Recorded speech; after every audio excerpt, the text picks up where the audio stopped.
tem Constituição, que não fica jogando e rasgando toda hora. Né? Ah, está na hora de reformar a... Eu vou continuar aqui. Não, peraí. Está na hora de reformar a... Agora está uma onda de reforma da Constituição. Não deixe. O que eles querem mudar é cláusula pétrea. Eles não querem melhorar nada. Eles querem acabar com o pouco que está sobrevivendo de orientação ética e de direitos humanos neste país. Bancada da bala, bancada do agronegócio, bancada evangélica. Só não ter bancada da legalidade constitucional. E se os alunos do direito e nós que somos do direito não zerarmos por isto, os vossos filhos e os vossos netos vão estar pior do que os meus. Podem ter certeza. Nós estamos andando para trás e estamos rasgando tudo que este país construiu. Nós temos um problema ibérico? Temos, mas só depende de nós. O problema é que a gente gosta dos favores e das elites. É difícil ficar sozinho. Nós estamos sempre juntos na falta de ética. Nunca queremos ficar sozinhos mesmo resistindo a tudo isso. E aí a gente reproduz tudo isso o tempo todo. Acho que era isso. Muito obrigado. Terminei.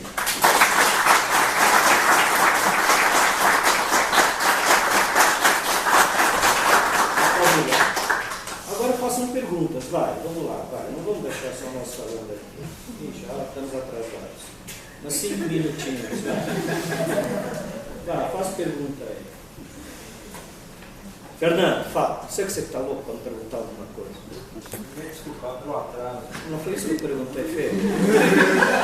Tem que ser uma introdução. O senhor pega também de surpresa, é assim como ele faz na classe, né? Se você chorar, vem aqui. Professor, eu queria parabenizá-lo pelo lançamento do livro. E eu queria que o senhor, em pouquíssimas palavras, dissesse o seguinte: o senhor falou da Constituição brasileira, né? Alguns dizem que a nossa Constituição, de 88, ela foi considerada elitista, né? E paternalista. É verdade isso aí? Ela foi elitista? Eu já vi vários... Elitista? Elitista. Uma classe assim... Então, Fernando, que foi direcionada? Depois que nós saímos da ditadura, nós, por causa do movimento popular das diretas já, que não passou no Congresso, né? Dante de Oliveira, é isso, não é? Dante de Oliveira. A emenda de Dante de Oliveira não passou no Congresso, então por isso que ela gosta do Sarney por causa disso, entre outras coisas. Porque a gente não sabe, os jovens não sabem da história do Brasil. Vocês ir lá, gente. Ninguém vai falar para vocês. Precisa estudar. Hoje vocês têm facilidade, está tudo lá na internet. A maioria lá está muito ruim, mas está lá.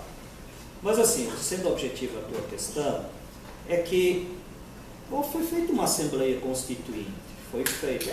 Parte daqueles deputados que fizeram, e senadores, ainda estavam lá pelo regime anterior da ditadura, pelo voto indireto. Mas parte era voto direto que estava lá, não é? Por exemplo, o Lula que estava lá era voto direto, não é? Eu falei Lula porque me lembrei, mas tinha outros que estavam lá pelo voto, já era pelo voto direto na Constituição. Assim, elitista, porque quem estava lá era o Ulisses Guimarães, porque quem estava lá era o de Alagoas lá, quem estava lá era o cara lá de Pernambuco, do Sul, o Simon do Sul, eu não lembrei os outros agora. Eram pessoas que tinham lutado contra a ditadura, eram pessoas que, enfim, eram pessoas ilustradas, eram pessoas professores, eram intelectuais, eram políticos, mas isso não caracteriza elitismo, né? Agora, não sei se eu respondi, tá certo? Eram pessoas capazes de fazer uma Constituição, e fizeram. Uma Constituição, inclusive, considerada das mais bonitas que tem, e não somos nós que dizemos, do ponto de vista das garantias fundamentais dos direitos humanos, né?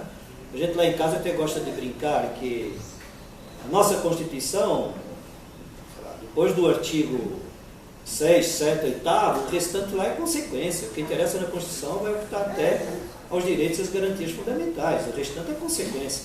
Pode tirar tudo aquilo lá, que aquilo tudo bem, mas tirando algumas outras coisas, pode fazer reforma. O problema dessa discussão é aquilo que eu falei há pouco. Eu acho que eles querem mexer com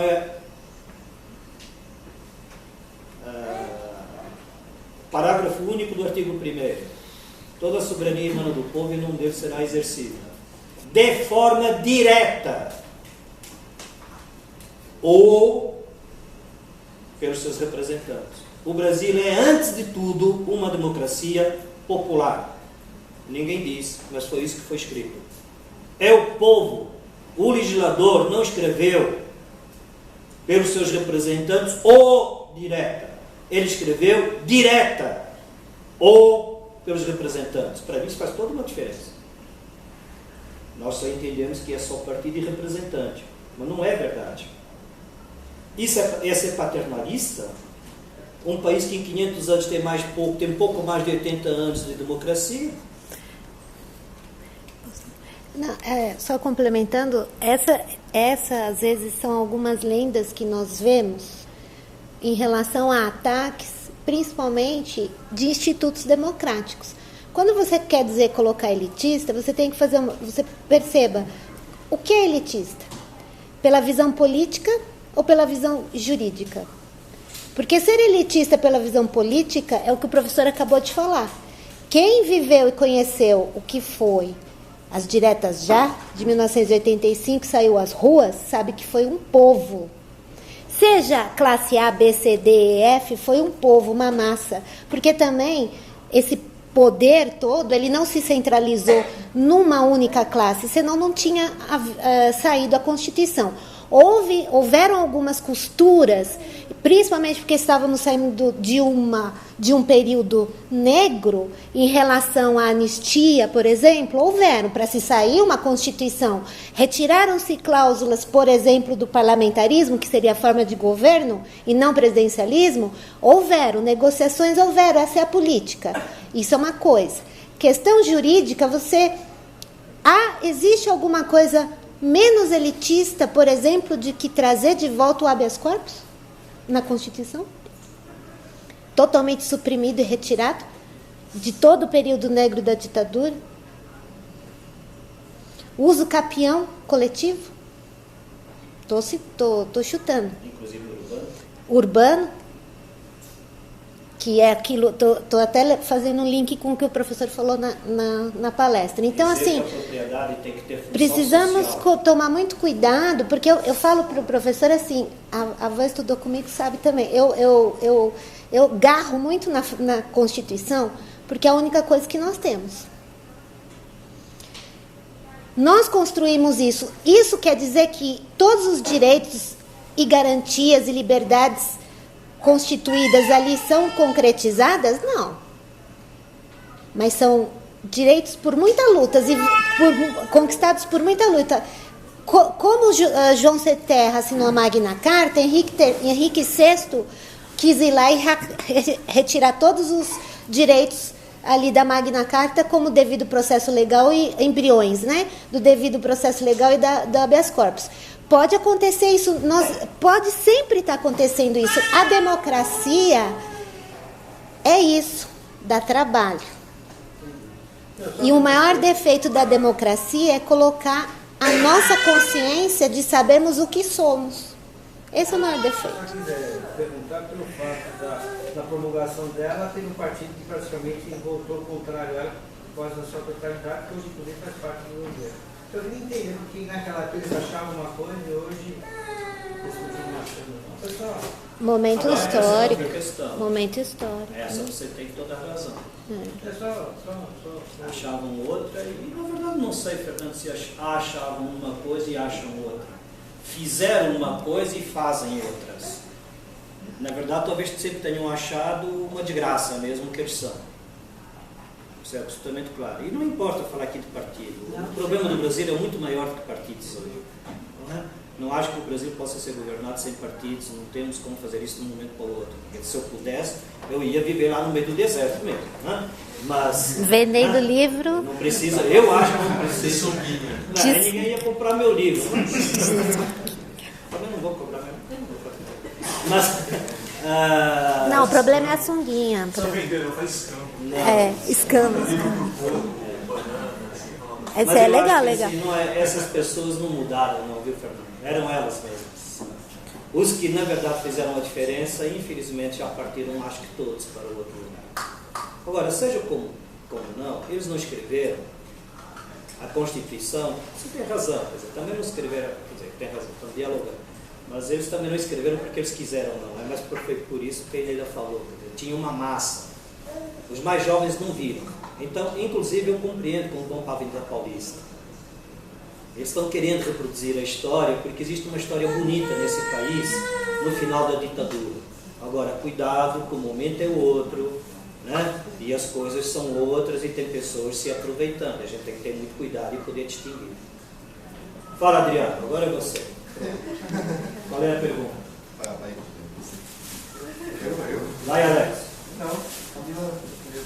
Vocês ficam jogando. Gente, pois. Essa pequena intervenção aqui. Também falar que o artigo 225 da Constituição Federal atual versa sobre o meio ambiente. Né?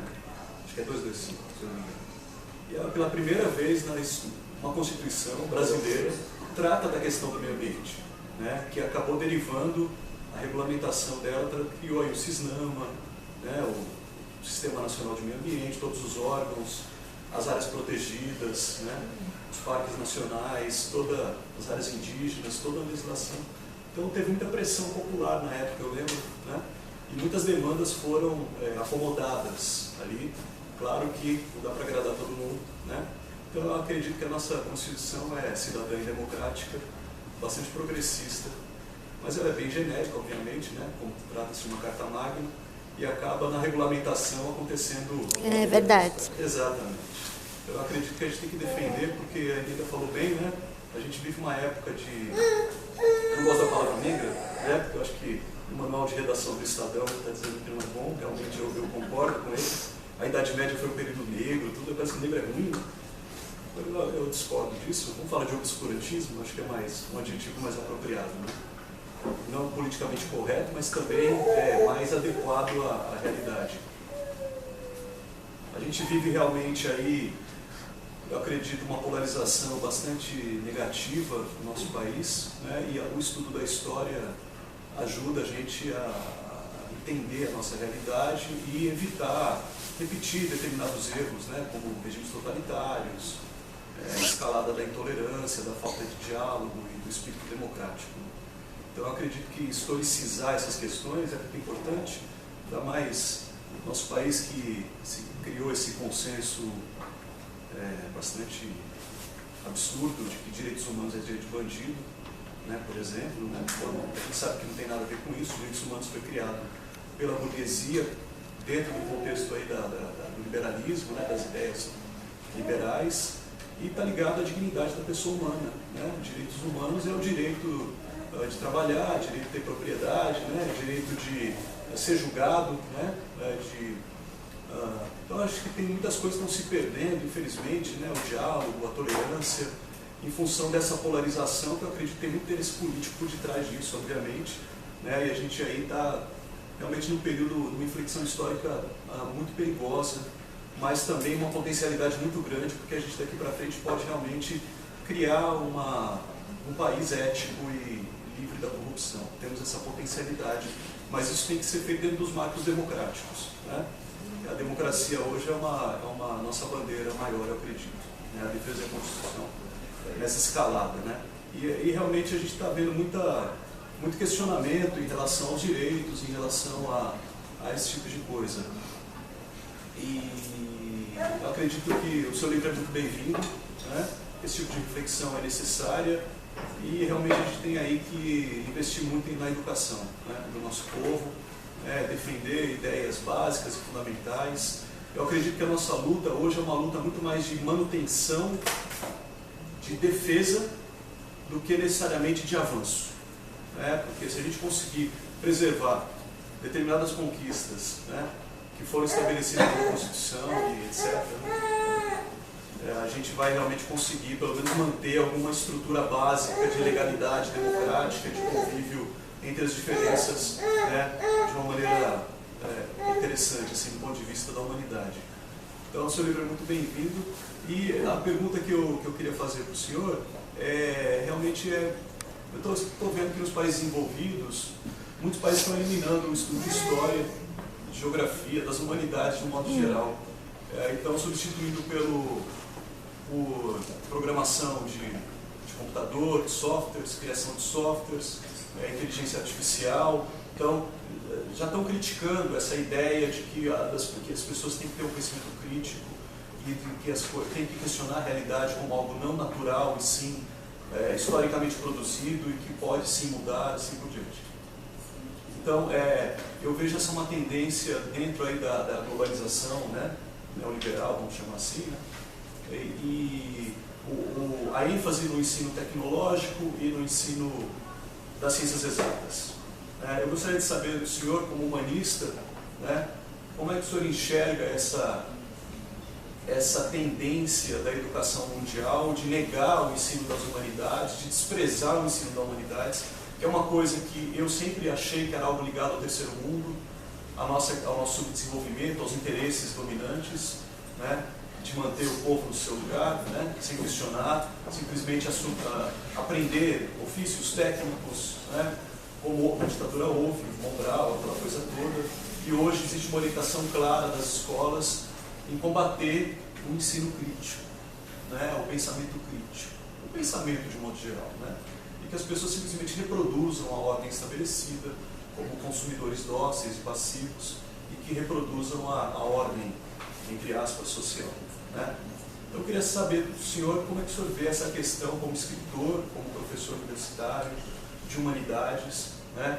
Essa perda do espaço das humanidades e algo que está ligado aí não a uma questão do subdesenvolvimento mas de uma nova concepção de educação tecnológica e ligado aí à reprodução, vamos chamar, do capital, talvez, né? Ou das condições de vida já estabelecidas. Como é que o senhor vê essa questão? Você acabou respondendo assim no final, mas assim, então, o que eu vejo é com muita angústia, né? Você estava falando, eu estava vendo na minha frente um livro angustiante sobre isso, que me veio, foi A Dialética do Esclarecimento, né? É um livro um pouquinho difícil de ler, mas assim, a complexidade dele, mas era muito angustiante, né? Do Adorno e do Horkheimer, né? Da teoria crítica do conhecimento, da escola de Frankfurt. Enfim, eles logo, antes inclusive da Segunda Guerra começar, já estava muito claro que, como é que eu vou falar, o capitalismo, né?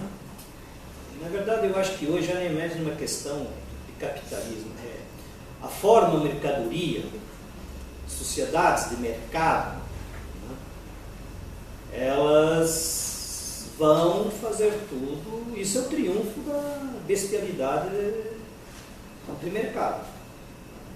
Bestialidade no sentido de Cícero, tá? No sentido de a inteligência humana, as humanidades foram criadas como áreas do conhecimento, também a partir do século XIX, como instrumentos para a domesticação dos indivíduos nas sociedades de mercado. Tese do Foucault, sociedades disciplinares. E no começo do século XX, isso ficou muito claro com as duas guerras mundiais, primeiro com a Primeira Guerra e depois com a Segunda, né? E a sociedade de mercado, ela vai se autorreproduzir de uma forma que, quando as humanidades não forem nem mais necessárias para poder ajudar, né, o próprio sistema de mercado, porque não é o Estado. O Estado é consequência, a forma política é consequência da forma. A forma política e a forma jurídica é consequência da forma mercadoria. As relações sociais necessárias à produção das coisas para a sobrevivência da sociedade é que determinam a superestrutura. Na superestrutura está o próprio pensamento, a forma jurídica e a forma política do Estado. Quem dominar essa infraestrutura, esta estrutura produtiva, vai determinar os caminhos das sociedades. No mundo globalizado, isso ficou tudo muito próximo. Não mudou a forma mercadoria, não vai mudar a forma jurídica, nem a forma política, nem a forma educacional, por exemplo, eu poderia dizer, né? Então só piorou, com muita angústia. Só que isso não é uma novidade para nós. Eu acho que isso o Foucault fala um pouco, era a história do direito, né? Mas enfim, aula de segunda-feira. Mas acho que isso é fundamental entender, e é a grande revolução do pensamento do Foucault. Porque ele desloca a responsabilidade para que a gente perceba que nós reproduzimos esse mesmo sistema. E que as ciências humanas, na verdade, só cresceram como ciências humanas, Góis, porque eram instrumentos dessa mesma lógica, que agora só está sendo terminada. A lógica de não pensar. Não, espera aí, deixa eu entender. Você está dizendo que as ciências humanas foram criadas para domesticar as pessoas? Sim, estou dizendo que foi isso. Sociologia, psicologia, né? A filosofia se transformou completamente. A antropologia, o Foucault fala tão mal também lá no começo, as palavras e as coisas. Por quê? Porque foram ciências da sociedade que só foram adotadas para fazer cooptação do homem como instrumento dessa lógica perversa do sistema. Então, no fundo, nós entramos nessa, aqui com toda a data velha, você, professor Góis, e eu, na época em que nós estudamos olhando para isso como uma forma de revolucionar o mundo. Mas fomos nós, foram meia dúzia, foram os insanos, os malucos. Porque o gigantismo do sistema é de tal forma que eles pegaram para dominar tudo. Aqui só existe uma lógica no mundo moderno. Chama-se mercadoria. Não existe mais nada. E é por isso que as ciências humanas é uma lógica mundial, o término delas. Pessoas que ainda vão continuar querendo plantar sementinhas, cada vez serão menores a quantidade. Não quer dizer que a qualidade delas seja menor, mas a quantidade é menor. Muito angustiante. Tudo isso que eu falei está no Foucault, mas também está na dialética do esclarecimento do Adorno, da teoria de Frankfurt, porque é extremamente angustiante, se vocês me percebem, né? É enxugar gelo, que nem a gente fala na mediação. A gente fica enxugando gelo. A gente fica acreditando que está fazendo a diferença, mas volta e meia você leva umas rasteiras, umas facadas nas costas, né? O fato é que as ciências sociais e as humanidades nunca nasceram, cientificamente, não nasceram para criar um mundo melhor e diferente. Eles nasceram para ser instrumentos de auxílio à domesticação e à objetivação das pessoas. Nós, os que foram para as ciências humanas e os nossos professores acreditavam que poderia reverter isso usando a educação através das ciências humanas. E nós embarcamos nessa. E eu vou morrer assim, acreditando que é possível. Então eu também não acho que seja tão geral. Mas você tem razão, de forma geral as humanidades vão ser preteridas mesmo. Você acredita que o projeto iluminista então se esgotou? Não há mais... Eu acho que ele nem começou. Não começou. Nunca começou. A modernidade não é inacabada. A modernidade foi uma utopia filosófica que a burguesia nunca deixou desenvolver e nunca deixará desenvolver. Primeiro era muito claro, no século XIX era muito claro que a burguesia não tinha interesse nisso. Mas depois, com o desenvolvimento do século XIX e século XX, ficou muito claro que nós não temos interesse nisso. Né? Nossos alunos, professor, eles querem o celular de última moda. Os nossos alunos não estão preocupados com isso. Eu fiz uma brincadeira com eles, posso falar, gente? Vocês me perdoam? Eu pedi a você, não sabe o que é, né? Como é que vai perdoar antes do tempo, né? Mas eu disse assim para eles, peguem, estava dando aula do Hegel. Né? Não é nem o que a gente adora tanto, mas falei assim, peguem o celular. Porque quando você está dando aula, isso deve acontecer contigo, os professores de forma geral, está todo mundo no celular. Aí sai, aí você fica olhando para as pessoas e fala, meu Deus, eu estou falando, tá com o narizinho aqui, mas aí você percebe que não é você, é o celular. Bem, menos mal, tudo bem. Aí eu peguei o celular e disse assim aos meus alunos na sala, peguem todos o celular, e já que está todo mundo tão ligado nisso, passa um WhatsApp para quem ama e diga, eu te amo. Agora, eu espero. Ninguém fez mais. E não farão. E não é, você entendeu? Então, falar de humanidade As pessoas não sentem, elas não se emocionam. Só que estava escrito desde o início do século XX, pelo menos. Então, eu só acho que é desculpa alongar, mas eu só acho que é um desdobramento. Agora, quando eu falo isto, eu estou batendo palmas para os meus alunos, no fundo. Porque o que eu estou dizendo a eles é o seguinte: vocês podem, vocês sabem, vocês têm uma mentalidade, vocês têm um espírito, vocês têm uma consciência, vocês podem. Isso não significa jogar fora o celular, não é isso. Eu também tenho. Não é isso. Eu tenho um pai doente em casa. Aí nele tem uma mãe com um problema em casa e um irmão.